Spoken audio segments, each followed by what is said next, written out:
First ever factory outlet Mukunda jewelleries Kukatpally Khammam Kothapet Somajiguda Hanamkonda and Suchitra. నమస్తే రమగారు. నమస్తే జయ. రమగారు, సాధారణంగా ఏదైనా బాధలో ఉన్నా కష్టాల్లో ఉన్నా ఎదుటివారు ఒక సలహా చెప్తారు. మర్చిపో, కొంచెం లైట్ తీసుకో, నిదానంగా ఉండు, 2 రోజులు పోతే అదే తగ్గిపోతుంది అని చెప్తారు. లేదు, ఏదో ఒక ఆధ్యాత్మిక అంశాలను చూస్తున్నప్పుడు కానీ టీవీలో కావచ్చు, సోషల్ మీడియాలో వారు కూడా ఒక ఎగ్జాంపుల్ కింద ఇదే, కష్టాలు మనిషికే వస్తాయి, 4 రోజులు పోయినాక తీరుతాయి, బాధలు మనిషికే ఉంటాయి, కష్టం వెనకాలే సుఖం ఉంటుంది, ఇవన్నీ వినటానికి చాలా బాగుంటాయి, విన్నప్పుడు కూడా బాగుంటాయి, కానీ ఆచరించడం చాలా కష్టమండి. ఎవరైతే కష్టాలు పడుతున్నారో, ఎవరికైతే నిజంగా బాధ ఉందో వాళ్ళకి ఇలాంటి మాటలు రిసీవ్ చేసుకుంటారు, కానీ జస్ట్ వింటారు అంతే. దాన్ని మనసుకి తీసుకొని నిజంగా ఆ సమస్య నుంచి బయటికి రాగలుగుతారా? రావాలి అంటే ఏం చేయాలి? సొలేస్ కావాలి కదా జయ, ప్రతి వాళ్ళకి ఓదార్పు కావాలి. ఏదో కష్టం చెప్పుకుంటాం, ఏ కౌన్సిలర్ దగ్గర లేకపోతే నా ఫ్రెండ్స్ దగ్గర ఓర్చుకోమని చెప్తారు. సంతోషంగా ఉండు, సంతోషంగా అంటే హ్యాపీగా ఉండటం ప్రాక్టీస్ చేయాలి. ఇది ఆల్ ఆఫ్ ఎ సడన్ ఎట్లా వస్తుంది? పైగా ఏదైనా శృతి పాఠాలు అంటే ప్రవచన పాఠం వింటున్నప్పుడు చెప్తారు ఆనందం ఇవన్నీ వస్తాయి, మరణం సహజం, ఇవన్నీ చెప్పి కష్టాలు సహజం, అవన్నీ సహజం. అది మనం ఆ పర్టికులర్ సిచ్యువేషన్లో మనం ఉన్నప్పుడు, ఆ పరిస్థితి మనకే వచ్చినప్పుడు ఆ కలిగే నొప్పి, బాధ, దానివల్ల వచ్చే ఉద్వేగము, దుఃఖము, వాటి నుంచి బయటపడడం కష్టం. గుర్తు చేసుకుంటాం, ఫలానా స్వామివారు, ఫలానా స్వామీజీ ఇలా చెప్పారు, ఫలానా బాబాగారు, ఫలానా గురుగారు, ఫలానా మేడము, జ్ఞాపకం వస్తాయి. కానీ ఈ ప్రజెంట్ కండిషన్, ఇప్పుడు కనపడుతున్నటువంటి పరిస్థితి, తర్వాత దీనివల్ల రాబోయే ఇబ్బందులు, ఒకరు మరణించారు అనుకుందాం, ఇలాంటి దాంతోటే స్టార్ట్ చేద్దాం. ఇంట్లో ఒకరు మరణించారు, తండ్రి, పిల్లలు అనాథలైపోతారు, పిల్లల పెళ్ళిళ్ళు, వాళ్ళ చదువులు, వాళ్ళ పురుళ్ళు, తల్లి ఎక్కడ ఉండాలి, ఏం చెయ్యాలి, ఇవన్నీ మనని భయపెట్టేస్తాయి. అవును.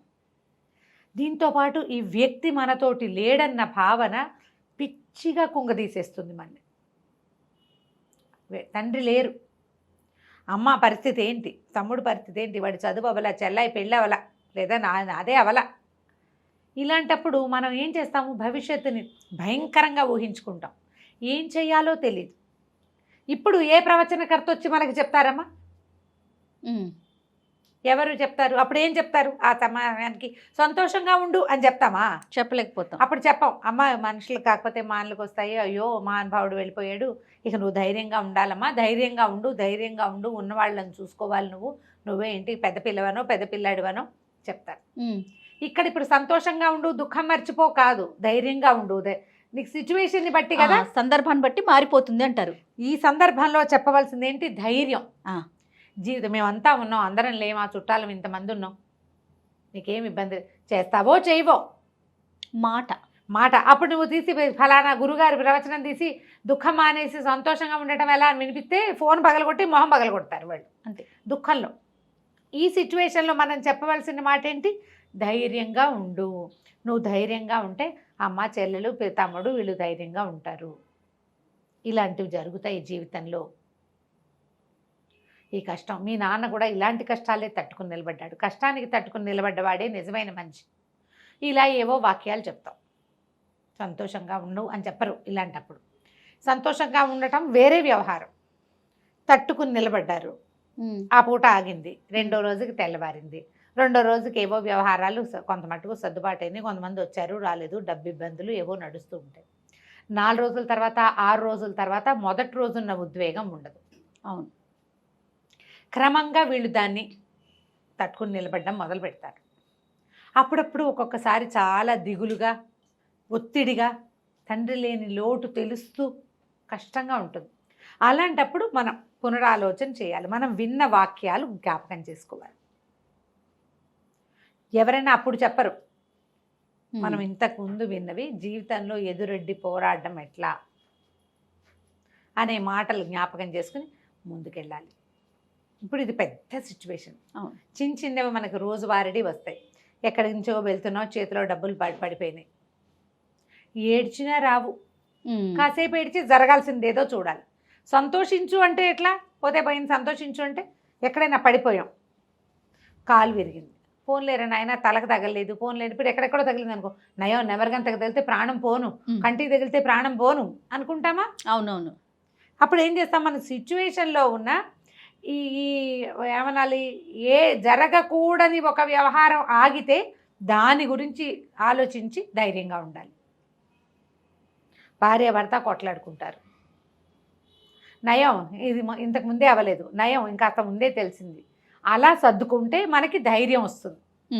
ఇప్పుడు ఏ సిచ్యువేషన్లో మనం సంతోషించి హ్యాపీగా ఉండేట్టు ఉంటామో చెప్పు, కొట్లాడుకున్నప్పుడు మనకు కొట్లాటే వస్తుంది అంతే. ఒక కాసేపు ఏడుస్తాం, రాత్రి పడుకున్నాక ఆలోచించుకోవాలి అసలు ఎందుకు వచ్చింది, దీని నుంచి ఎలా బయటపడాలి, ఎలా బయటపడాలి, దీంట్లో నా తప్పెంత, నేను ఏదైనా ప్రొవోక్ చేశానా, నేను సరిగ్గా చేశానా, అసలు నేను నా పాట ఎంతవరకు కరెక్ట్. మీరు ఆలోచిస్తే ఎదురుగుండా వాడిని అనడం మానేస్తే సంతోషంగా ఉండటం ఎలాగో మీకు తెలుస్తుంది. ఈ మొత్తానికి అండర్ కరెంట్ ఏంటంటే ధైర్యంగా, సంతోషంగా, హ్యాపీగా ఉండడం. అది వీటన్నిటినీ పెద్ద పెద్ద పువ్వుల్ని కట్టే ఒక సన్న దారం. మనం పువ్వులు దండ కడతామా, గుచ్చుతాం, ఒక 2 రోజులు వదిలేసామనుకో, ఏమిటో కొన్ని పసుపచ్చగా ఆకుపచ్చగా బాగానే ఉంటాయి, కొన్ని మాడు మొహాలు పడతాయి, అంటే అది ఆల్రెడీ వాడిన పువ్వు. మొత్తం పూలదండంతా ఒకేసారి ఎప్పుడు వాడదు. అవును, కొన్ని పువ్వులే నల్లబడతాయి, మిగిలింది కొంత తాజాగా ఉంటుంది. అప్పుడు ఈ వాడిన పువ్వుని తీసేసామనుకో, దండంతా మనకి తాజాగా కనపడుతుంది. ఆలోచించండి, ఇదే దీనికి కావాల్సింది. మన మనసులో ఉన్న ముళ్ళుని తీసి పక్కన పెట్టాలి.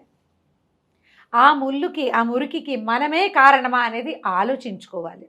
ప్రతిసారి ఆలోచించాలి, మాట్లాడాలి అని చెప్తే ఒళ్ళు మండిపోతుంది జనాలకి. ఏదో ఒకటి ఒక ఏమనాలంటే మరి జాదుయి తెలుసు లాంటిది ఒకటి కావాలి గారు. ఇప్పుడు ఇద్దరి మధ్య సమస్య ఉన్నప్పుడు ఆలోచించుకోవాల్సిందే కదా, అంతేగాని ఇద్దరు చెరొక 2 కర్రలు తీసుకొని కొట్టుకొని చచ్చిపోండి అని చెప్పలేం కదా. చెప్పలేంగా, అసలు చెప్పకూడదు. ప్రతిసారి నువ్వు ఆలోచించుకో, అదే మనం కరెక్ట్ చేసుకోవటమే. ఇప్పుడు నేనున్నాను, నాకు కూడా గొడవలు రాకుండా ఉంటాయి జయ. ఏదో ఒక సందర్భం ఎవరితోటి మాట్లాడేసి ఆలోచించు, సరే వాళ్ళు కూరుకుందాం అనుకుంటే సంతోషం ఆటోమేటిక్గా వచ్చేసిందిగా. గొడవ లేదు, అప్పుడు మిగిలింది ఏమిటి, సంతోషమే కదా. సరే, వీటికి ట్రై చేయాలి. ఓకే, నిజంగానే బాధ ఉంది, ఏదో ఒక సమస్య జరిగింది, చనిపోవటమే కాదు, ఏదో ఫ్యామిలీ ఇష్యూ ఉంది, ఒక బాధ ఉంది, దానిలోంచి ఎలా బయటపడాలి? కొంతమంది ఎలా ఉంటారంటే దాన్నే తలుచుకొని అక్కడితో ఆగిపోతారు. అది కెరీర్ పరంగా కావచ్చు, వాళ్ళ లైఫ్కి సంబంధించి కావచ్చు, ఇంకా స్టెప్ ముందుకు వెళ్ళలేకపోతారు, జరిగిన దాన్ని తలుచుకుంటూ ఉంటారు. అలాంటి వాళ్ళు ఎలా బయటపడాలంటారు? దీనికి 2 మంచి మంచి పాతకాలపు ఉపాయాలు ఉన్నాయి జయ. ప్లేస్ మార్చడం. Okay, super. ప్లేస్ మారిపోవాలి. మారితే పరిసరాలు మారేసరికి ఇప్పుడు ప్రేమలు, లవ్ ఫెయిల్యూర్స్, జాబ్లో ఫెయిల్యూర్, కుదరట్లా, అక్కడ ఇంకో చోటకు మరో 10,000 తక్కువైతే అయింది, అక్కడ అవమానంగా ఉంది. నువ్వు నీ అవమానమా ఇంకోట అనేది ఆలోచించు. నీకు ఏది ఇంపార్టెంట్? నువ్వు చాలా కష్టపడుతున్నావు అక్కడ, నువ్వు ఎంత పని చేసినా నీకు మెప్పు రావట్లా, మెప్పు రాకపోతే పీడా పోయేది అని అక్కడే ఉంటావా 10,000 ఎక్కువ ఉందని? నీకేది ఇంపార్టెంట్? మన ఇంపార్టెన్స్ని బట్టి ఆధారపడి ఉంటుంది. ఎప్పుడు క్వశ్చన్ చేసే ప్రశ్నల్లో ఒక ప్రధానమైన ప్రశ్న ఉంటుంది జయ, ప్రతి వాళ్ళకి ఉండాలి. ఇది ఇప్పటిదాకా ఎప్పుడు ఈ విషయం ఇంత ఖచ్చితంగా చెప్పలేను నేను. ప్రయారిటీ, నీకేది ఇంపార్టెంట్? నాకు ఏది ఇంపార్టెంట్? ఏ వ్యక్తికైతే ఇబ్బంది ఉంటుందో వారికి వారు మనం ఎవరికి వారు అనుకోవాలి. అంతే. నా తప్పుందా కాదు, అసలు నాకేం కావాలి, వాట్ ఈజ్ మై ప్రయారిటీ అనేది ఆలోచించండి. మీరు అవమానపడినా మంచి జీతము మంచి పొజిషను అని ఆలోచించి అక్కడే ఉంటావా? 10,000 తక్కువైనా పర్వాలేదు, ఈ ప్రెషర్ ఈ గోల్ లేకుండా ఉండాలి అనేది ఆలోచిస్తావా? అదేంట్రా తక్కువ జీతంలోకి ఎందుకు మారావు అని ఎవరైతే అక్కడ తలకాయ నొప్పిగా ఉందని బిందాస్గా చెప్పగలవా లేదా? నువ్వు రెండిట్లో ఒకదానికి సిద్ధపడాలి. నువ్వు ప్రయారిటీ ఏది అనేది తేల్చుకోవాలి. రెండింటి మీద కాళ్ళు వేస్తే వర్కౌట్ కాదు, అంతే కదండి. నువ్వు బాధపడుతూ ఉంటావు, దిగులుగా ఉంటావు, అక్కడ ప్రెషర్ ఉంటుంది, నువ్వు సరిగ్గా పని చేయలేవు, మళ్ళీ నీకు జీతము కావాలి. ఇలా చేయొద్దు, ఒకదాన్ని వదిలేయమంటారు. వదిలేయండి. మీరు ప్రయారిటీ ఏమిటి అనేది ఆలోచించండి. లవ్ ఫెయిల్యూర్స్, వీటికి ఏం చేయాలంటే ప్లేస్ మారిపోండి. ఉద్యోగం ఒక చోట చేస్తున్నారు, ఆ అమ్మాయిని ఏదో పెళ్లి చేసుకుందాం అనుకున్నారు, లేదా ఆ అమ్మాయి వీడిని చేసుకుందాం అనుకున్న ఒక కుర్రాన్ని, మీ ఇద్దరికీ కుదరలా, ఫ్యామిలీలో కుదరలేదు, మీకే ఏదో కుదరలేదు, రోజు మొహాలు ఎదురు పడుతుంటే మంటగా ఉంటుంది. ఇక మిగిలిన పనులు చేయలేరు, మీరు చేయలేరు. పైగా ఇంకోటి ఉంది జయ, ఫ్రెండ్స్ చుట్టుపక్కల వాళ్ళు వీళ్ళని తరివేస్తూ ఉంటారు. అది ఇది ఇటు. వదిలేసావు కదా అని, లేకపోతే వదిలేసింది నేను వదిలిచ్చేసుకుందాను వాడు ఎవరితో మాట్లాడుతూ చూసావా అని. ఆ, పిచ్చి వాగుడు. ఈ వాగుడుతో ఏమంటే ఈ అబ్బాయిలు దాన్ని చంపేసైనా సరే ఏదైనా చేసేయాలనుకుంటారు. మొహాలు కాల్చి అవే కదా జయ యాసిడ్ అవునండి, దాడులు అవి ఇవి. అవునవునవును. ఒకవేళ ఇలా అన్బన్ ప్రేమల్లో ఏర్పడితే, ఇవి ప్రేమలు పెద్ద ప్రేమ అంటాను, అసలు దాన్ని ప్రేమ అనడానికే వీల్లేదు. ఫ్రెండ్షిప్లు ఒక కొత్త టర్న్ తీసుకుంటాయి. ఆ టర్న్లో నువ్వు నుంచుంటావా నుంచోవా, నువ్వు నుంచోవు శుభ్రంగా ప్లేస్ మార్చేయి. ఓకే, ప్లేస్ ఉద్యోగం మార్చడం మారిపో. ఒకటి. ఒక పెద్ద ఉపాయం. ఉమ్, రెండో ఉపాయం ఏంటంటే, ఇప్పుడు వెళ్ళిపోయాం ఎక్కడికో వేరే అయినా సరే వాళ్ళు గుర్తొస్తారు. దిగులు, ఆ బాధ గుర్తొస్తా ఉంటుంది, ఆ పెయిన్. లేదా వాళ్ళు నన్ను మోసం చేశారనో, వాళ్ళు ఇందాక తీసుకొచ్చి వదిలిపెట్టేశారనో, ఆ అమ్మాయి నో చెప్పిందనో, అబ్బాయి నో చెప్పాడనో, లేదా వాడే వాడుకుని వదిలిపెట్టేశారు లాంటి భావాల్లోకి వస్తుంది మనసు. వచ్చేసరికల్లా ఇంకా అక్కడెక్కడో ఉన్నా కూడా మనకి మనసు కుదరదు. వీళ్ళు ఏం చేయాలంటే ఇంకొక వ్యాపకం పెట్టుకోవాలి. అది ప్రేమైనా పెళ్ళైనా రమ్మగారు, పెళ్ళైనా. ఏ సమస్య అయినా. ఏదైనా సరే, ఓ సంగీతం నేర్చుకోండి, ఓ పెయింటింగ్ నేర్చుకోండి, ఓ మట్టి పిసకడం లాంటి కార్యక్రమాలైనా చేయండి. మనకి ఒక వ్యాపకం ఉండాలి. వ్యాపకం ఉండాలి. అది మనకి కొంత సంతోషాన్ని కలిగించే రకపు వ్యాపకం. దీనికి ఏంటంటే శారీరక శ్రమ గనక ఉంటే, ఆ, శరీరం అలసిపోతే సూపర్ అండి, ఈ పిచ్చి ఆలోచనలు రాకుండా ఉంటాయి, నిద్ర పట్టేస్తుంది. ప్రశాంతంగా నిద్రపడుతుంది. శుభ్రంగా ఓ జిమ్లో చేరటం, వాకింగ్కి వెళ్ళటం, యోగాకి వెళ్ళటం, ఎక్సర్సైజ్ చేయటం, చచ్చేలా నడిచేయటం, ఇంటికి అలసిపోవాలి. వస్తే నిద్ర పట్టేస్తుంది. ఆ, అలసిపోవాలి బాగా. కొంతమంది అతిగా తింటారు, కొంతమంది తిండి మానేస్తారు. అవును. వీళ్ళిద్దరికీ కూడా ఇదే మార్గం. శరీరాన్ని అలవగొట్టే రకపు ఆటలనైనా మీ తోడుని చేసుకోండి, లేదా మనసుని ఆహ్లాదపరిచే లలిత కళలనైనా ఏదో ఎన్నుకోండి. ఒకటి. ఇది ఏదైనా చేస్తే మీరు ఇందులోంచి బయటపడతారు. సంతోషం అంటే దుఃఖం లేకపోతే సంతోషం ఉన్నట్టేనమ్మా. ఆ, దుఃఖం ఉండకూడదు. అంతే. ఈ దుఃఖం ఉండకుండా చేయాలి అంటే మొదటిది దుఃఖం పోవాలి. దానికి కాలం చాలా సహాయపడుతుంది. ఇప్పుడు ఆ నాన్నే చనిపోయారు, ఇందాక చెప్పింది. తెల్లవారేసరికి రోజు మారిపోతుంది, అంతే కదా. నెల తిరిగేసరికి నెల మారిపోతుంది. అట్లా అట్లా అట్లా చూస్తుండగానే సంవత్సరికాలు వచ్చేస్తాయి, ఉమ్, గడిచిపోతుంది. ఏది ఆగుతుంది? అవును. ఏది ఆగదు. మనలోనూ మన జీవితంలోనూ మన తాలూకు అన్ని రకాల దినచర్యల్లోనూ మార్పులు వచ్చేస్తాయి. ఆటోమేటిక్గా మారుతూ ఉంటుంది. శరీరంలో సెల్సే నెలకోసారి మారిపోతాయని చెప్తారు జీ.